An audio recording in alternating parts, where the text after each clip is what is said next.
dari SMP Negeri 1 Cilaka. Sebelumnya, saya mau pantun dulu nih teman-teman. Mau dengar? Oke, dengarkan ya. Sayur nangka berkuah santan. Kuahnya banyak cabenya. Ada cerita dari daerah Banten. Legenda Batu Kubung namanya. Batu Kubung merupakan pemandian air panas dari daerah Padarincang, Provinsi Banten. Namun katanya airnya dapat menyembuhkan berbagai penyakit loh teman-teman. Teman-teman tahu tidak asal usul di balik ceritanya? Saya di sini akan bercerita tentang legenda Batu Kubung. Cerita ini ditulis kembali oleh Samsul Al-Kisah pada masa pemerintahan Sultan Haji tahun 1683 sampai 1689, hiduplah seorang saudagar yang kaya raya, yang tanah kekuasaannya ada di mana-mana, yang di sana, di situ, di mana-mana. Namun sayang beribu sayang, tanah kekuasaan itu diperolehnya dengan cara memeras warga. Sifatnya yang sombong dan kikir membuat para warga tidak menyukainya. Pada suatu hari, cerita tentang saudagar kaya raya itu terdengar sampai ke telinga orang sakti, hingga orang sakti itu bermaksud untuk menyadarkan saudagar kaya raya itu dengan menyamar sebagai pengemis dan berkaki bincang.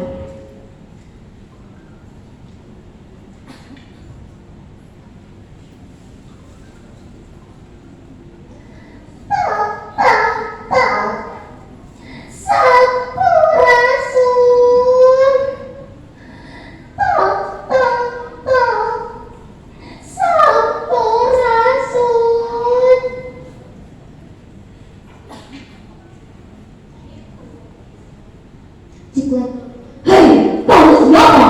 Mengapa kamu datang kemari?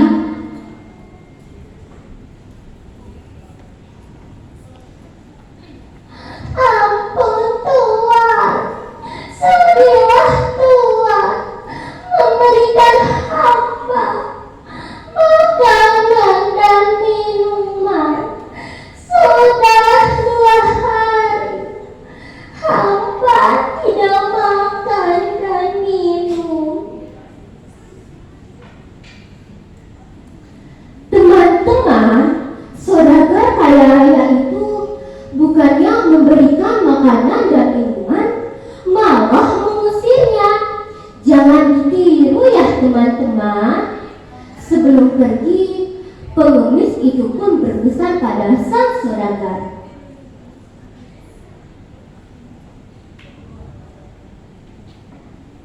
Hei saudagar kaya yang sombong dan kikir, kau harus merasakan betapa sedihnya menjadi orang miskin yang telah makan dan minum. Keesokan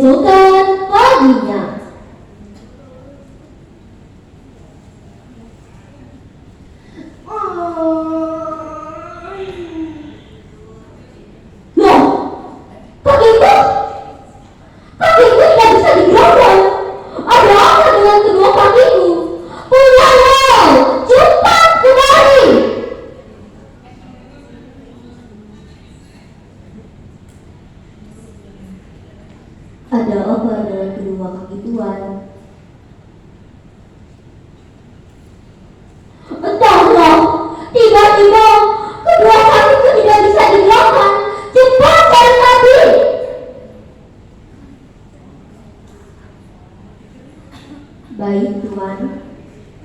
Teman-teman, namun tak seorang pun yang bisa menyembuhkan kakinya. Hingga saudagar kaya raya itu berpesan pada sang pengawal agar mengadakan sayembara. Pengumuman, barang siapa yang mampu menyembuhkan kaki sang saudagar, maka ia akan diberikan setengah harta kekayaannya. Pada hari yang telah ditentukan, berkumpullah seluruh peserta sayembara, termasuk sang pengemis.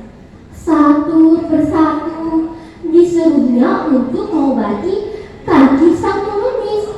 Namun tak seorang pun yang bisa menyembuhkan kakinya. Hingga kini harapan satu-satunya hanya sang pengemis.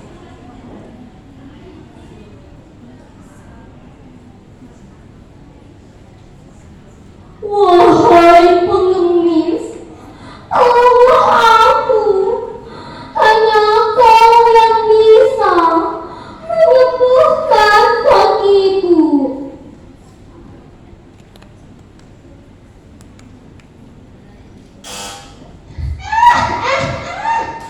Begini, Tuan, ini semua terjadi karena sifatmu yang sombong.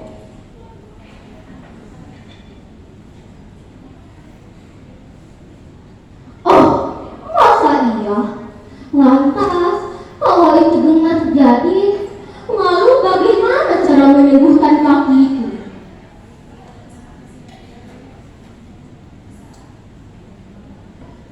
Tuan harus melakukan 3 syarat.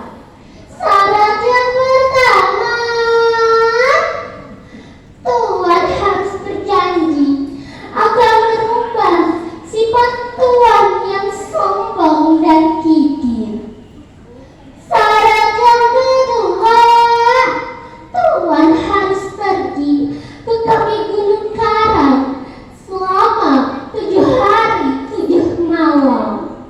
Syarat yang ketiga, Tuan harus berjanji akan memberikan setengah harta kekayaan Tuan pada warga miskin.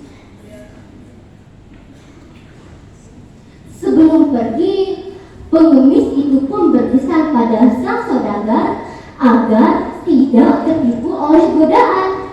Akhirnya, setelah menempuh perjalanan selama 2 hari 2 malam, saudagar itu pun telah tiba di kaki Gunung Karang.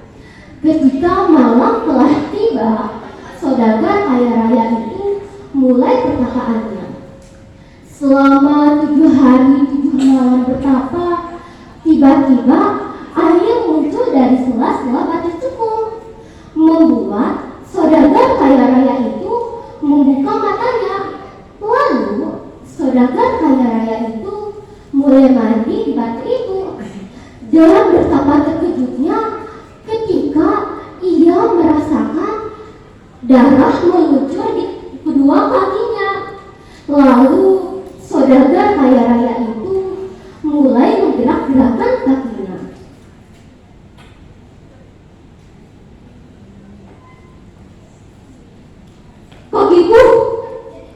Kakiku bisa digerakkan. Kakiku bisa digerakkan. Terima kasih Tuan, kau telah menyembuhkan kakiku. Nah, teman-teman, mulai dari situ, saudagar kaya raya itu merubah sifatnya menjadi baik, yang tentunya disenangi oleh seluruh keluarganya. Pesan moral yang bisa kita ambil dari cerita tersebut yaitu, mau itu harta, pangkat, atau jabatan apapun